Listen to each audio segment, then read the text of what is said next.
This is SpaceTime Series 27, Episode 111, for broadcast on the 13th of September 2024. Coming up on SpaceTime, evidence of an unexpected population of Kuiper belt objects. A new study shows the Martian polar ice caps are not created equally.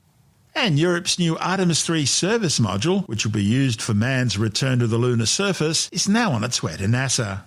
All that and more coming up on SpaceTime. Welcome to SpaceTime with Stuart Gary.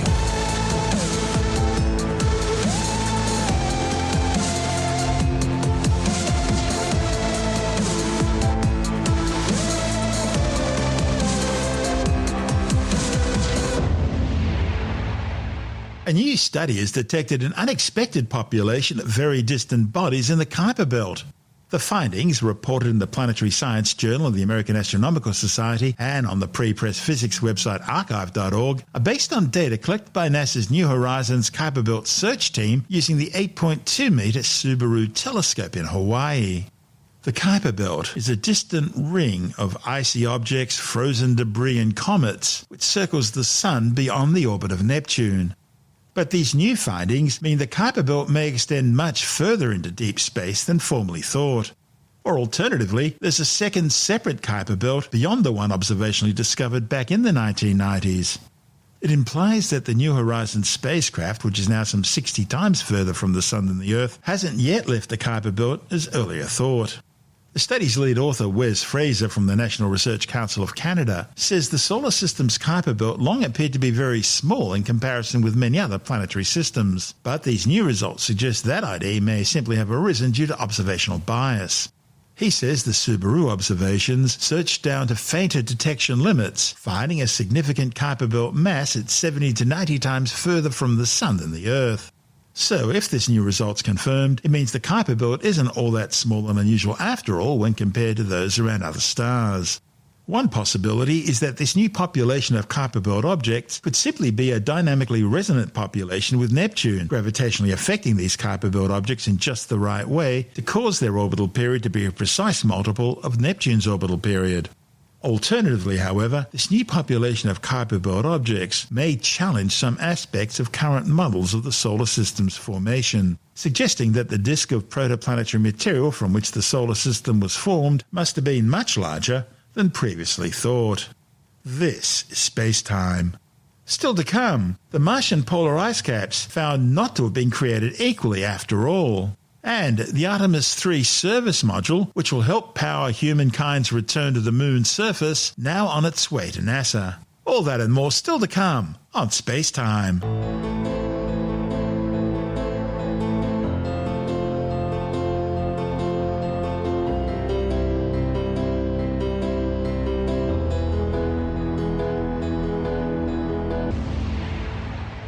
A new study has confirmed that the Martian polar ice caps are evolving very differently from each other.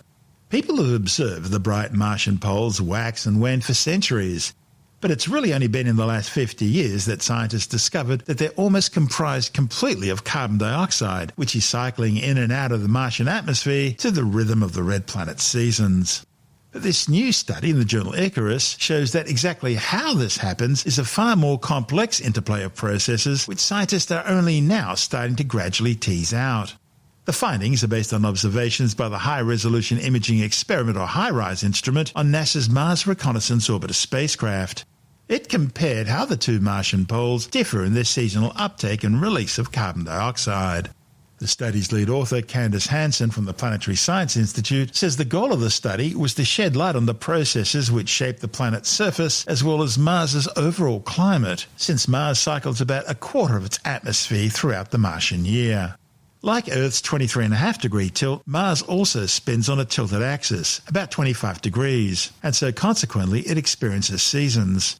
But Mars has a much longer path around the Sun. It's also far more eccentric than the Earth. In other words, its orbit's far more elongated. Now, if Mars's path around the Sun was a perfect circle, then all of its seasons would be equally long. But its eccentricity situates Mars further from the Sun during the Southern Hemisphere autumn and winter, which is simultaneously the Martian Northern Hemisphere spring and summer. That makes these seasons for each hemisphere the longest for the planet. Now, another point to remember is that Mars's southern hemisphere is also significantly more elevated than the northern hemisphere, much of which is thought to have once been part of a great ocean. So ultimately, the southern autumn and winter on Mars bring about most of the freezing and lowest atmospheric pressure, since so much of the atmosphere is frozen as dry ice at this time. And these are the major drivers of the differences in seasonal behaviour of carbon dioxide between the two red planet hemispheres. Now, by contrast, the Martian northern winter is not only a lot shorter than the southern winter, but it also coincides with dust storm season. So as a result, the northern polar seasonal ice cap contains a much higher concentration of dust than the southern polar ice cap, making the ice less robust. And differences in the northern and southern polar terrains also impact how carbon dioxide ice and gas escape the landscape. For example, in the southern hemisphere, black dust fans distribute across the landscape. A layer of carbon dioxide ice builds up in the southern hemisphere's autumn, and over the course of the winter, it thickens and becomes more translucent. Then in the spring, the sun comes up and the light penetrates the ice layer to the bottom enough that it warms up the ground underneath the ice sheet. This warm ground then turns the carbon dioxide ice into a gas, a process called sublimation. Now this gas, being trapped under pressure, is going to look for any weak spots in the ice and then rupture through it like a champagne cork. As soon as it finds a weak spot, the ice ruptures and then gas rushes out to the break, carving the surface of the weak spot along the way. And that creates a network of gully channels that splay out across the landscape. These are called raniforms because of their spider-like appearance. Once the gas breaks through the ice, it blows dark dust into the atmosphere. It turns out that meteorology is really important in this picture as well. That's because from there, the dust is blown by whatever winds happen to be present, landing in a fan-shaped deposit. Geophysicist Kuiper first described this process in 2006. A few years later, Hansen followed up with her own model of the northern polar ice cap, which also displays these fans in the spring. She found that the same phenomenon was occurring in the north, but rather than relatively flat terrain, these processes play out across sand dunes. Hansen says that when the sun comes up and begins to sublimate the bottom of the ice layer, there are three weak spots, one at the crest of the dune, one at the bottom of the dune where it meets the surface, and then the ice itself can crack along the slope. No raniform terrains have been detected in the north because although shallow furrows develop, the wind winds up smoothing the sand on the dunes. This is SpaceTime. Still to come, the Artemis 3 service module on its way to NASA to prepare for man's return to the lunar surface, and later in the science report a bit of good news with Australian HIV levels continuing to drop. All that and more still to come on SpaceTime.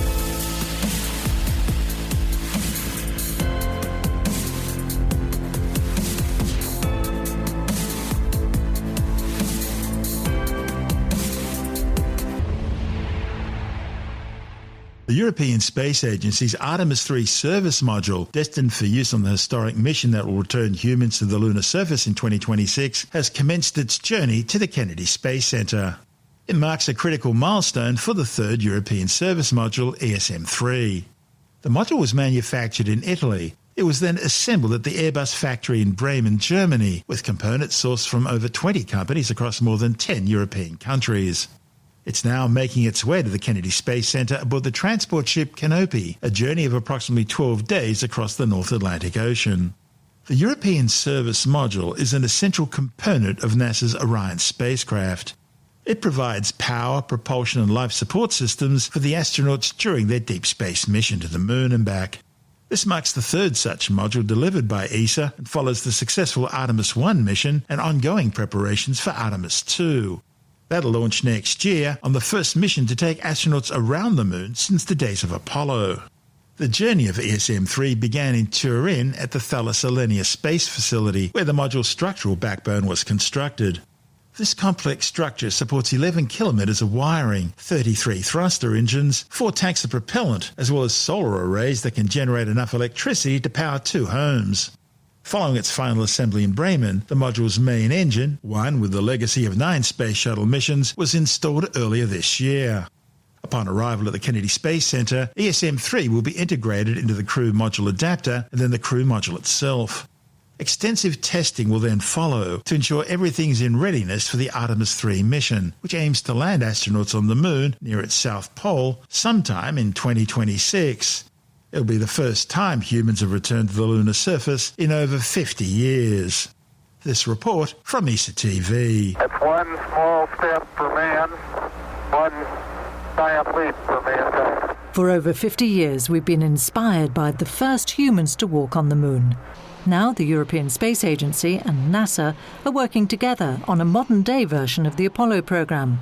Called Artemis, it will put astronauts back on the lunar surface. The Apollo missions have mainly landed in the illuminated equatorial area of the moon, but there are much more interesting areas to be explored, like the poles and like the dark side of the moon. The today most visible European contribution to lunar exploration programs is the ESA-developed service module, the propulsion and power module of the Artemis crew module. The European Service Module, or ESM, is the heart of the Artemis spacecraft. It will provide electricity, water and air to NASA's Orion crew capsule, as well as maintaining temperature for life support. Its engines will provide propulsion and navigation control for the journey to the moon and back. ESA's industrial partner Airbus has already built 2 service modules for Orion, with hardware from companies throughout Europe. Artemis 3 will see a woman and a man walk on the lunar surface, continuing where the Apollo program left off half a century ago. We have companies in 10 countries helping to put this ESM together, and actually there are hundreds and thousands of people working within Airbus but also in our partner companies to make this endeavor a successful mission. This joint step towards revisiting the lunar surface will continue the long-standing tradition of international cooperation in space. Space is one of the best examples for international cooperation in terms of science and technology. Our ISS is a multinational project, and we've seen a lot of projects there that really bring together the whole community in terms of space and exploration, and to do this work together as scientists working on the same aim, working for mankind. The next 2 flights of the Artemis program will be crewed lunar missions, with power, propulsion and life support also provided by the 2nd and 3rd European service modules.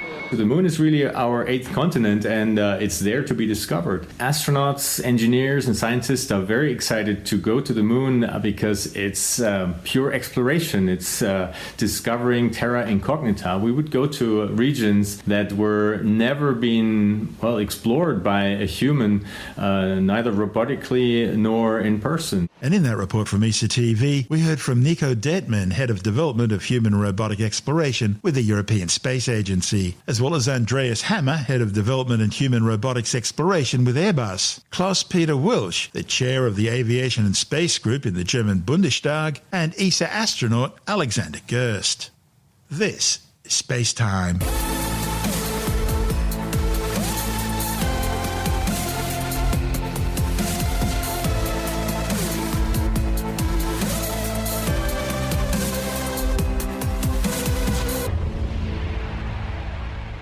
And time now to take another brief look at some of the other stories making news in science this week with the Science Report.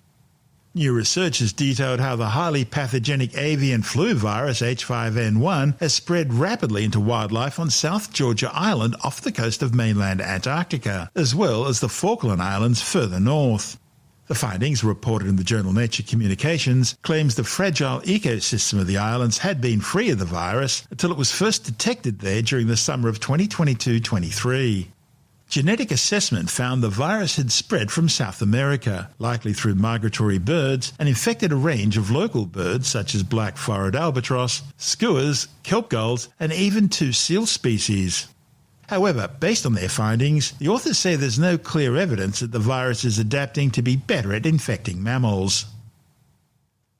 A new study has concluded that New Zealand's first animal species were likely kakapo, small wrens, bats and freshwater limpets, rather than more recent Australian immigrants like kiwi birds, giant moa and takake. The findings, reported in the journal GeoBios, are based on detailed studies by paleontologists following some 2 decades of groundbreaking research at the St. Bethans fossil site in central Otago. Their new paper summarises the extraordinary creatures that have been discovered at the dig site since 2001, including a giant parrot, 2 mystery mammals, as well as flamingos, a 3-metre crocodile, a giant horned turtle, and a giant bat. It also reveals that birds once thought to be the oldest representatives of New Zealand fauna, like kiwi and moa, are in fact more recent arrivals from across the ditch in Australia. A new study has confirmed that over the last decade, HIV diagnoses in Australia have continued to follow a downward trend despite an isolated increase last year. The findings are based on new data from the Kirby Institute at the University of New South Wales, which show that overall HIV diagnoses have reduced by over a third over the last decade, with diagnoses dropping by almost 2/3 among Australian-born gay and bisexual men. But in 2023, 722 new HIV diagnoses were reported. That's up from 553 in 2022. But it was still a lower number of annual cases compared to pre-pandemic levels. However, in the past 10 years, diagnoses have increased slightly among people living with HIV acquired through heterosexual sex and among people born overseas. The data also shows that HIV cases have remained stable among Aboriginal and Torres Strait Islander people. And time now for what must be the silliest story of the week. Paranormal investigator Ron Halliday has put his own spin on Eric von Daniken's Chariots of the Gods claims that aliens built the pyramids, instead claiming that 2 famous Scottish archaeological sites on Orkney were intended as protection from nuclear war in a battle with aliens. And it's not just the north of Scotland. Halliday and colleagues think monoliths and monuments dotted across the British Isles could also have been built to fend off extraterrestrial terror. Tim Mendham from Australian Skeptics says, as with all good UFO theories, Halliday insists there's been a massive cover-up. Ancient monuments in Scotland, there has been a suggestion by one particular paranormal investigator that various ancient monuments in Scotland have actually been put up there to protect us from nuclear war and as indication of an ancient battle with aliens. Now, the interesting thing is the 2 sites that are named in this article are Skara and Maze Howe, both of which in Orkney, on the islands that's north of John O'Groats, not the mainland Scotland. And as it happens, I've been to both of those places, and I've got little brochures right in front of me, actually, about Skara and Maze Howe. And neither of them look particularly suitable to protection from nuclear war or as indication of an ancient battle with aliens. Skara is an excavated village, almost like a whole lot of little houses that were built into a dune, in a way, or some sort of hillocky area near the water, and they sort of join up together. There's little paths between them, but it's really almost like it's a very, very big house or a lot of little houses, and they're joined together. It was covered by the sand. Eventually, people left. People found something else better to do, somewhere better to live than in the top of Orkney, where it's very cold and windy. So they abandoned this place, and it got covered in sand and was discovered later on and dug up. No indication of any nuclear war about it or battle with aliens. Maze Howe is one of those hillock tombs, very big one, very good one. It's an enormous sort of dome-shaped hill, man-made, with a tomb inside it, and one of those ones that lines up with winter solstice, sun, dawn coming in through one hole in the building. That doesn't look particular. It could look like a bit of a bunker. Wouldn't fit a lot of people in, though, I must admit. If you're having a nuclear war, you're not going to save most of your population out there, and no indication of ancient battles with aliens. The story sort of talks about carvings of people look like they were running away from something, which could be true. We're talking about 5,000 years ago. So these things were Vikings. It's a bit earlier than Vikings, yeah, like about sort of 4,000 years. Yeah, these are old things, ancient Neolithic civilizations, etc. And Maze Howe, though, does actually have Viking writing in it, almost graffiti, actually, you could say, that it was apparently a lot of people coming back from the Crusades. Sven was here. Sven was here, yeah. It's very close to that, actually, saying that someone was here. And one of them said, my wife is very beautiful, and had a picture of a dog beside it. There is a famous lion drawing. There's a bird or perhaps an otter or something. There's different drawings and things. But these were done later, 4,000 years later. Definitely not of the time that Maze Howe was built. And they are basically graffiti from soldiers returning from the Crusades. It's a strange theory that a nuclear war obviously involves aliens and that sort of stuff, aliens having special technologies and things. But these particular ancient monuments, or one's a village, show no indication at all of any of this stuff. No radioactive fallout? No, nothing. Sand has filled these things, certainly filled Skara Brae. Obviously, as they say, it's all covered up. In these 2 booklets that I happen to have on these 2 sites, none of them mention nuclear war or ancient aliens. That's Tim Mendham from Australian Skeptics.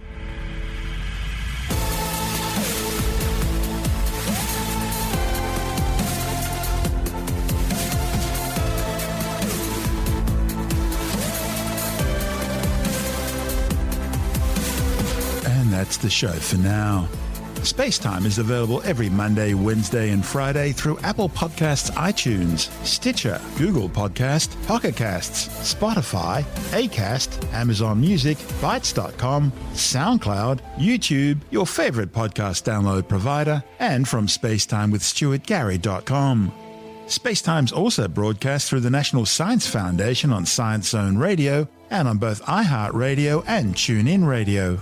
And you can help to support our show by visiting the SpaceTime store for a range of promotional merchandising goodies, or by becoming a SpaceTime patron, which gives you access to triple-episode commercial-free versions of the show, as well as lots of bonus audio content which doesn't go to air, access to our exclusive Facebook group, and other rewards. Just go to spacetimewithstuartgary.com for full details. You've been listening to SpaceTime with Stuart Gary. This has been another quality podcast production from Bytes.com.